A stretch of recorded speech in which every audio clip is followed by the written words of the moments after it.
a lot of cash to get on that boat it's complete fallacy. We cannot understand a mindset of someone. It's a complete you can, because I went fallacy. over there and spoke to them. But it doesn't matter what the mindset is. If it's illegal, it's illegal. It's very easy to say sitting here in a nice, cosy place when you have people that are suffering, that have issues, and of course, but the laws do allow them to come in. The laws do this. I'm sorry, these are laws. And there's no legal way. Do you believe we don't have a right to protect our borders? Is that absolutely we have to? That's what I'm saying. It's the government and not the migrants. If they have a situation, what is your cap on how many migrants should be allowed? Hold on. You're missing. You're missing a point. Well, we don't even know at the moment what's happening. Hold on. You're missing the point. These are illegal migrants. That's the first thing. They are illegal. Well, if you want to go by the law, it's irregular. You've said your piece. This is illegal migrants we're talking about, many of which have paid a lot of money to come here, many of which who are not seeking asylum. If we were talking about asylum seekers, different conversation. Okay, right. Funny how you know everything about them. Are you honestly telling me that if, I don't know exactly where you live, but if... I live in Richmond. The house next to you, or flat next to you, whatever it is, was sold... and then someone bought it, maybe the government, and turned it into a 5-bedroom HMO and put a load of new... Everything changed in just one broadcast. In a moment that stunned the nation, Patrick Christys unleashed a furious, no-holds-barred attack live on air, tearing through his guests' carefully rehearsed talking points and exposing what many believe to be the most dangerous lies surrounding Britain's immigration crisis. This wasn't a debate, it was a demolition. Viewers across the country sat frozen as Christys torched the illusion of compassion and tore the mask off an establishment that has been hiding the truth about mass migration for far too long. And now that savage clash has become the moment no one can stop talking about. It began like any other broadcast. Calm voices, polished smiles. But beneath the surface, a storm was brewing. Patrick Christys had seen enough. Enough of the empty platitudes, the scripted empathy, the convenient statistics pulled out like magic tricks, to justify a system that is bleeding this country dry. His guest, a well-groomed spokesperson for a leading migration advocacy group, had clearly come prepared to recite the usual mantras. Asylum is a human right. Diversity strengthens us. Britain must do its part. But what neither he nor the producers expected was that Christys had come armed not just with facts, but with fury. And he wasn't going to let this one slide. Right from the opening exchange, the tension was electric. As the guest spoke of Britain's moral obligation to offer housing and benefits to anyone crossing the Channel, Christys cut in sharply. No, he snapped, eyes blazing. Britain has a moral obligation to its own people, our veterans sleeping rough, our families skipping meals, our women afraid to walk alone at night. The words hit like a hammer, and for the next 20 minutes, he pounded that argument relentlessly. He revealed the raw numbers the media tries to hide. £4.7 billion. Gone every year to support illegal migrants and asylum claimants. Over £3 billion on hotel stays alone. Meanwhile, British taxpayers face crumbling hospitals, soaring rents, and a government that seems more concerned with appeasing foreign arrivals than protecting its own citizens. The guest tried to interrupt, to pivot, to play the compassion card. But Christys was unrelenting. Tell the mother in Birmingham who can't get a GP appointment that we need to spend her taxes housing strangers in 4-star hotels, he shouted. Tell the family choosing between heating and eating that they're being welcoming enough. But it wasn't just numbers. Christys went further, calling out the cultural erosion, the complete breakdown of law and order in towns overwhelmed by unvetted arrivals. He cited reports of women being harassed, schools being flooded, and local services on the brink. The guest, clearly rattled, accused him of promoting division and hate. That's when the gloves came off. Christys leaned in, voice low and fierce. Truth is not hate. Facts are not racism. And if telling the truth makes me the villain, then what does that make you? What followed was a verbal firefight that left nothing untouched. Christys exposed the double standards. How politicians preach generosity while locking their own doors. How celebrities shout, "Refugees welcome," from gated mansions. And how working-class communities are forced to bear the cost, the risk, and the burden of policies made by people who will never face the consequences. He called it what it is, a scam. A betrayal, an elite-driven fantasy that uses ordinary people as collateral in a dangerous game of global virtue signalling. By this point, the guest was visibly shaken. But Christys wasn't done. He brought out documents, leaked memos, financial reports, real-time figures, proving that billions meant for British infrastructure, housing and welfare are being diverted to fund an uncontrolled influx. He demanded to know why migrants with no ID, no background checks, and no legal claim to asylum were being prioritised over British citizens who have worked and paid taxes their entire lives. The guest had no answer. He fumbled. He stammered. The camera didn't cut away. The moment was too explosive. And then came the final blow. Christys played a voice clip, an interview from a young British woman who had been on a housing list for 7 years, only to be bumped down the list when a migrant family was fast-tracked ahead of her. Her voice cracked with frustration. "I've done everything right, but I've been forgotten." Christys turned to the guest. "Explain that. Explain why she doesn't matter." Silence followed. In that silence, the truth screamed. This wasn't just a TV moment, it was a reckoning. The audience saw it, felt it. Social media erupted. Clips of the clash went viral within hours, racking up millions of views. The establishment media tried to downplay it, calling Christys aggressive and unprofessional. But the public wasn't buying it. For once, someone had dared to speak for them, not with rehearsed lines, but with righteous rage. And the message was loud and clear. Britain is waking up, and it is angry. As the fallout from the live television clash continues to reverberate, what began as a heated exchange between Patrick Christys and his guest has now erupted into a full-blown national firestorm. Political commentators, legacy media outlets, and online influencers are scrambling to make sense of what they just witnessed. But for the millions of ordinary Britons watching, there is no confusion. What Patrick Christys did was not just call out the broken immigration system. It was a declaration of war against the corrupt machinery that has for years prioritised ideology over integrity, slogans over substance, and foreign interests over British lives. The real shock wasn't the confrontation. It was that someone finally said what so many have been thinking, but too afraid to voice. The reaction from Westminster was instant and panicked.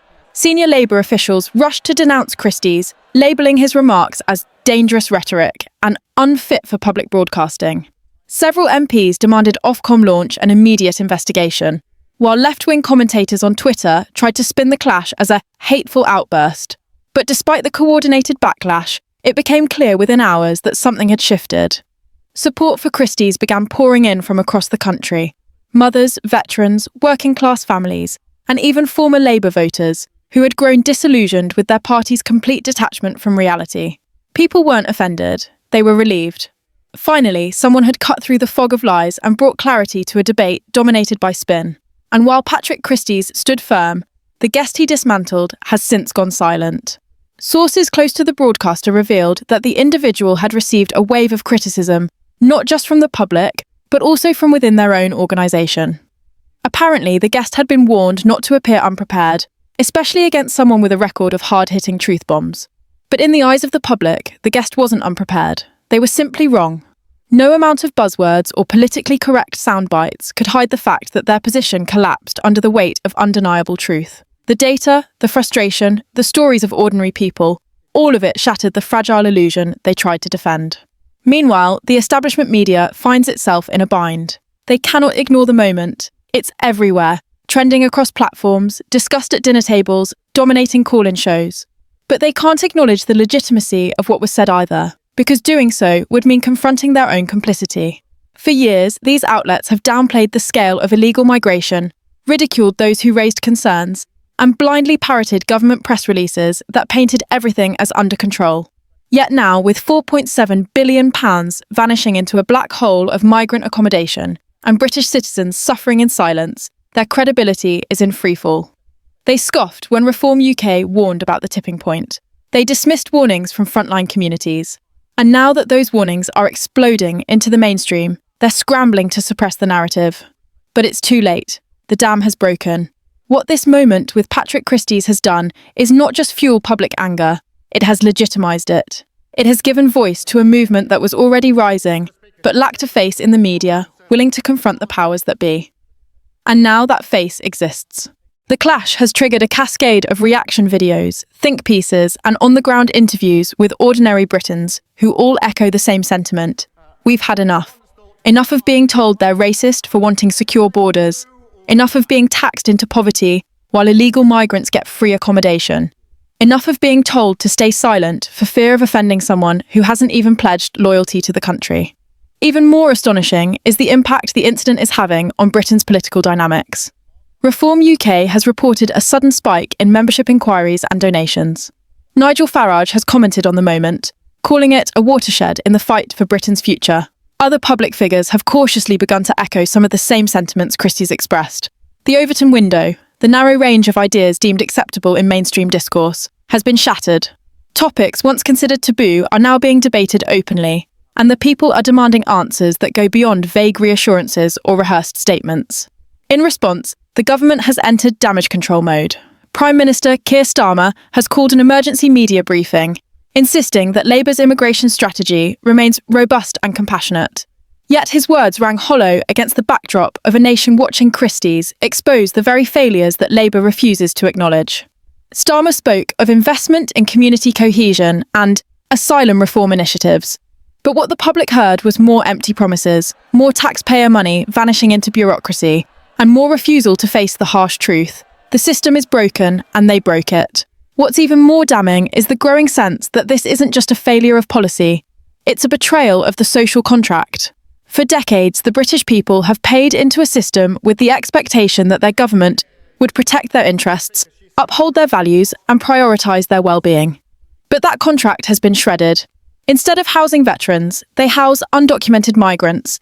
Instead of protecting British streets, they're protecting political correctness. And instead of telling the truth, they're punishing those who do.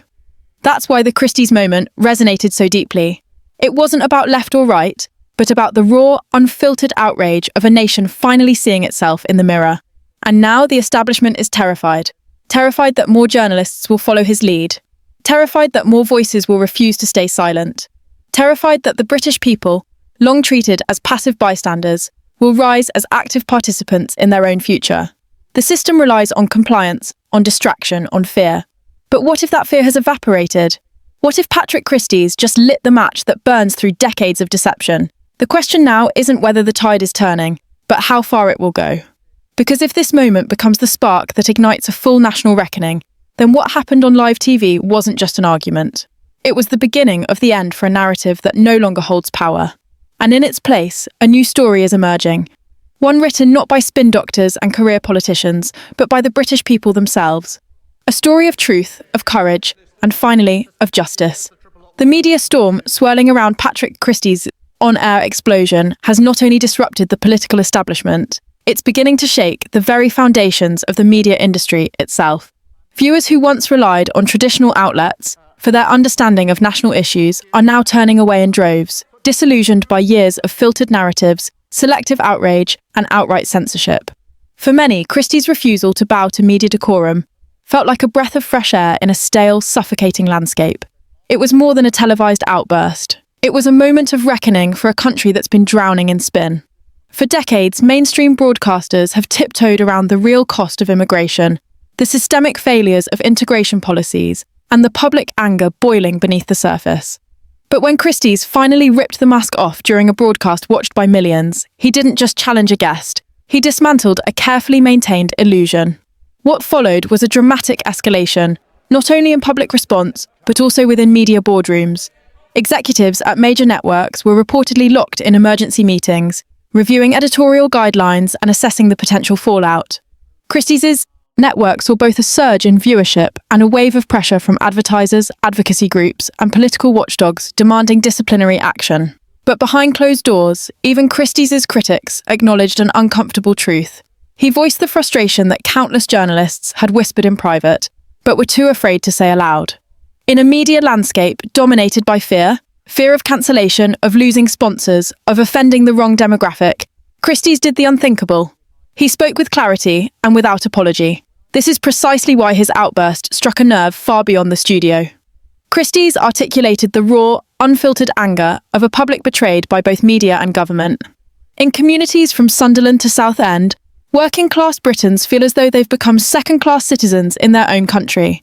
They see billions spent on temporary migrant housing while they wait years for social housing. They watch as crime rises in their neighbourhoods, while police resources are stretched thin by the strain of border failures. They listen as media elites dismiss their concerns as xenophobia, never once stepping foot into the areas most affected. And now someone has finally said what they've been shouting into the void. The system is not only broken, it's actively rigged against them. What's more, the conversation has now expanded beyond immigration. Patrick Christys' moment of defiance has ignited a broader critique of Britain's political class and their enablers in the press. Why is it that ordinary people are held to account for every word while politicians lie with impunity? Why must taxpayers foot the bill for policies they never voted for? Why are the concerns of British families always pushed aside in favour of international virtue signalling? These are the questions now flooding online forums, dominating pub conversations and sparking renewed activism. Christys may have lit the fire, but the blaze is spreading. Labour and Conservative leaders alike are floundering in response. Keir Starmer's attempt to reframe the issue as a matter of civic decency has fallen flat with voters who feel robbed, not rude. Rishi Sunak's silence has been deafening, reinforcing the sense that the Conservative Party no longer represents those who once saw it as a bulwark against chaos. The reality is this: both parties are paying the price for years of treating the public like children, feeding them rehearsed lines, ignoring grassroots concerns, and arrogantly assuming loyalty without accountability. In that void, Patrick Christys' directness has become a rallying cry. Perhaps most striking is how this moment has turned Patrick Christys into an unexpected symbol of defiance. He's not a politician, a movement leader, or a career activist. He's a broadcaster, one who simply refused to parrot the party line. And yet, in doing so, he's touched a nerve so deep that it's causing ripple effects across political, media, and cultural lines. Young people disillusioned by the ideological drift of mainstream news are turning to alternative media in record numbers. Older generations who've long felt dismissed by liberal pundits now feel vindicated. And across the country, a new narrative is forming, one that champions honesty over politeness, facts over feelings, and sovereignty over subjugation. Even more powerful is the fact that Christys' supporters aren't confined to the usual echo chambers. Many who once voted Labour or considered themselves centrists are now openly questioning their affiliations. They're not becoming far-right extremists, as the media loves to label anyone who questions mass immigration. They're simply demanding a return to sanity, a return to fairness, accountability, and national pride. And in today's climate, that alone is considered radical. This growing movement is now pushing against the boundaries of traditional politics. Reform UK is gaining traction. Independent candidates are emerging in local elections. Media outlets that once echoed government talking points are facing pressure to either evolve or perish. And at the centre of it all is a moment on live television. A moment where a man refused to lie, refused to be bullied, and refused to silence the truth. Now the establishment faces a dilemma. Do they continue to clamp down on dissent, tightening the screws in the name of hate speech and tolerance? Or do they finally acknowledge that their grip on the narrative is slipping? If they choose the former, they risk fueling even more outrage, creating martyrs out of every journalist who dares to speak plainly. If they choose the latter, they must be willing to confront the reality they've long ignored, that the people are no longer willing to be silenced. In the weeks ahead, the fallout will only grow. Viewers will demand answers. Journalists will face an identity crisis, stay safe or speak freely. Politicians will either adapt or collapse under the weight of public scrutiny. Because what Patrick Christys proved is this: when truth is spoken boldly, it cannot be unheard. And once the public sees behind the curtain, there is no turning back. This is not just a media controversy. It is the beginning of a national awakening. A moment when the silent majority found their voice in one man's fury and realised they were never truly alone. Britain is changing, not because the elites want it to, but because the people demand it. And no amount of spin, censorship, or outrage can put that genie back in the bottle. If you're tired of being silenced, ignored, and dismissed by those in power, now is the time to speak up. Patrick Christys' explosive moment wasn't just about one guest or one show. It was a mirror reflecting the rage and betrayal that millions of ordinary Britons feel every single day. If his voice struck a chord with you, then don't let it end with outrage. Share this video, subscribe to the channel for more fearless reporting. The mainstream media refuses to touch. Drop a comment below, tell us what you think. Were you inspired by Patrick's stand? Are you seeing the effects of these policies in your own community? Let your voice be heard. The political and media elite are counting on your silence. But silence is no longer an option. If you believe in truth over spin, in putting Britain first, and in holding the powerful to account, then join the growing movement of people who refuse to back down. This isn't just a moment, it's a message. And together, we will make sure it's one they can never ignore again.